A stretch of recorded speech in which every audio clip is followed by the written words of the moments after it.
Jets scrambled on 9/11 took off from faraway bases and flew at a fraction of their top speed. Yet the program makers did not include this or details of standard operating procedures in the event of a plane going off course. Traditionally, hijackers don't attempt to disappear. In this case, they turned off the transponders, and so when they went to primary radar, when air traffic controller tried to find them, there were like 4,500 blips that looked identical across the United States. And these hijackers were turning planes back around. They were taking them off their desired course. Air traffic control in Cleveland was looking west, trying to find Flight 93. His theory does not confer with all the available data.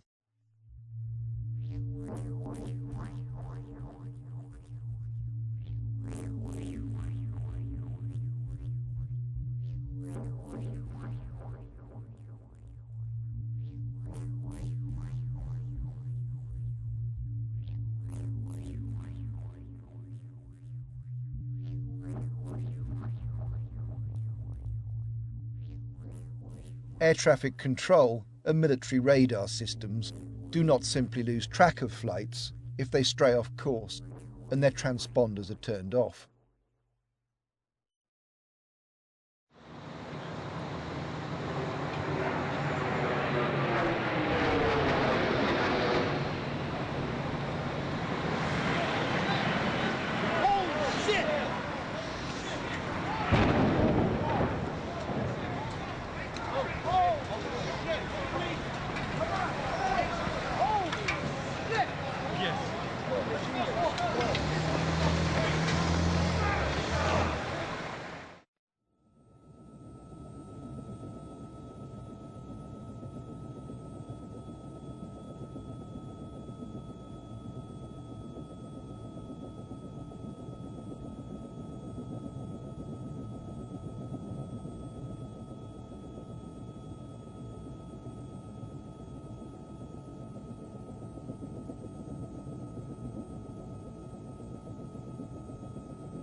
The jet fighters didn't reach Long Island until 22 minutes after the second tower had been hit.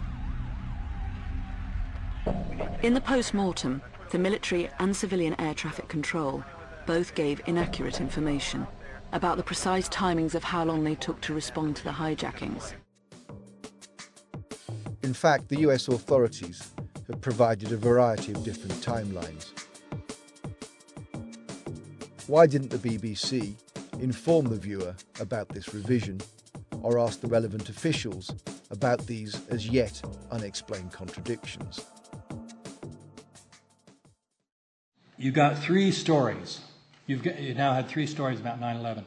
The first few days after 9/11, Myers, NORAD, and others were saying, we didn't send up any flights until after the Pentagon was hit. On September 18th, they came out with their timeline. They said, here's when the FAA told us, and here's when we scrambled airplanes, and unfortunately they just couldn't get there in time.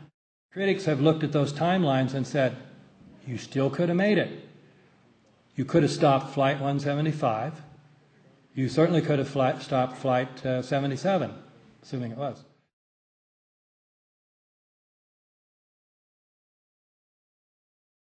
So they tell you that what we've been told since September 18th is all false.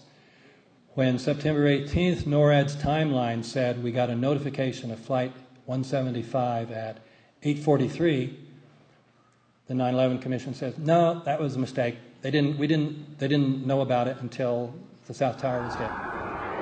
And then Flight 77, they said, well, we got notification at 9:24. No notification. We only heard about it 2 minutes ahead of time. Just a complete rewriting of history. And revisionism is fine, but you've got to show why the old story was false and why the new story is more credible. They don't do that. They just say, That was incorrect. That was incorrect.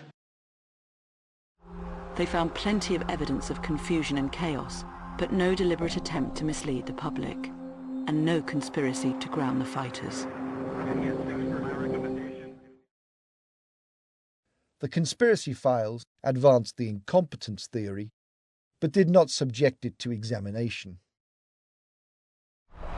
A recent official investigation has concluded that this was because of human error in the fog of war. The report that concluded the US military had not deliberately misled the 9/11 Commission claimed the discrepancies were due to a lack of capabilities and thoroughness. Although the Pentagon was cleared of lying, the BBC did not make it clear that this report, and another dating from May 2005, did not explain why a variety of official witnesses gave misleading testimony to an official inquiry.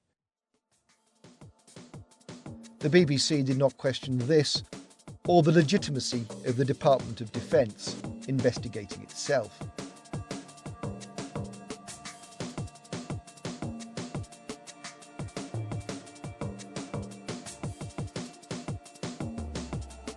In June 2001, the Department of Defence put out new orders to its top generals, governing Air Force response in the event of a suspected hijack. It stated that for all non-immediate intervention, the military had to now get permission directly from the Secretary of Defence. Why didn't the BBC examine whether this shift in power affected the US Air Force response times? On the day of 9/11, US Vice President Dick Cheney was giving orders in the emergency command bunker. I wanted to focus just a moment on the Presidential Emergency Operating Center. You were there for a good part of the day. I think you were there with the Vice President.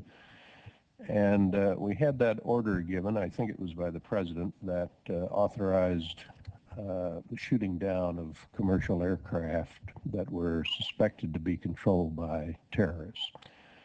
Were you there when that order was given? No, I was not. I was made aware of it during the time that the airplane coming in to the Pentagon. There was a young man who would come in and say to the Vice President, the plane is 50 miles out. The plane is 30 miles out.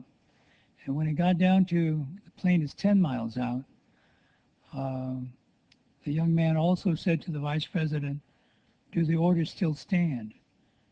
And the Vice President turned and whipped his neck around and said, of course the orders still stand. Have you heard anything to the contrary?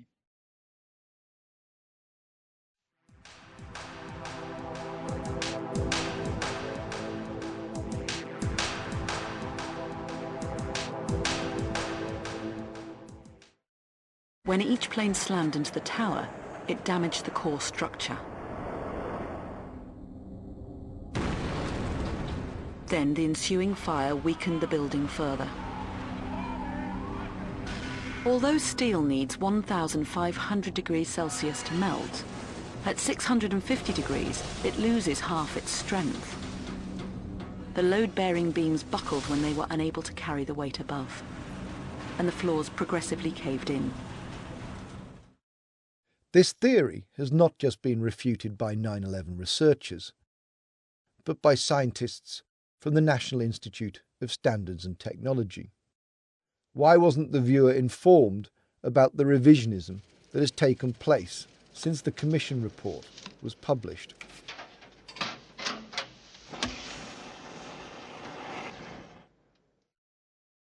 One of the most crucial pieces of evidence contradicting the official story was not even acknowledged by the BBC's Conspiracy Files programme. Both towers came down in around 10 seconds, almost freefall speed. This fact alone refutes the official story. Think about it. How could there be virtually no resistance from the still attached floors as the debris fell onto them? the BBC did not reveal that the original explanation for the collapse of the towers, known as the pancake effect, was put forward by FEMA and accepted by the 9/11 Commission on the basis of a lie about the construction of the Twin Towers.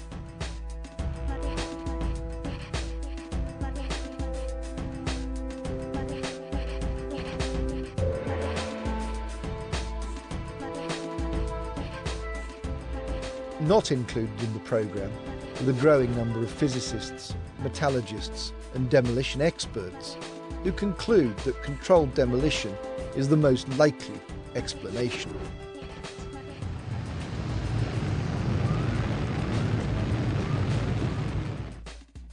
Now, the pancake theory requires intact concrete, a lot of mass, hitting the next floor, and then those two hit the next floor, you see?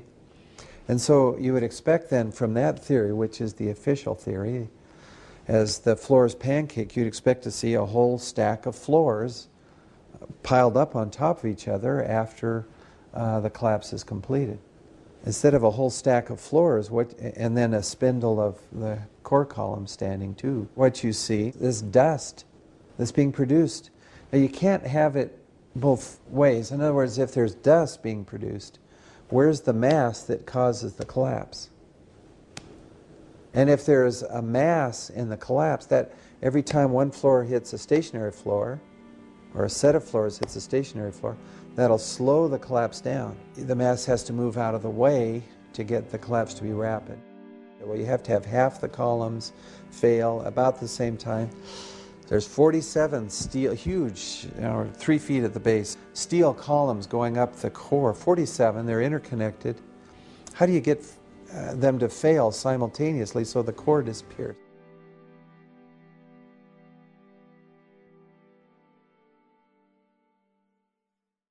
The temperatures that were seen by the steel samples were not high enough to soften or melt any kind of steel, even unfireproof steel. Well, these floor models didn't fail in the furnaces. They all passed the test for 2 hours. 2 hours, of course, is longer than either of the buildings stood.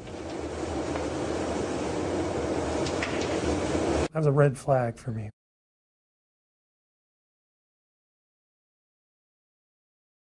This reconstruction first appeared in a programme on PBS for television in the US.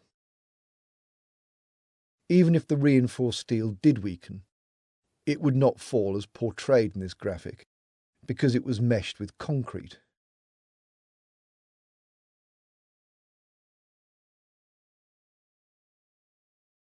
In the Nova animation, it takes over 60 seconds for the buildings to collapse, and the central columns are left standing.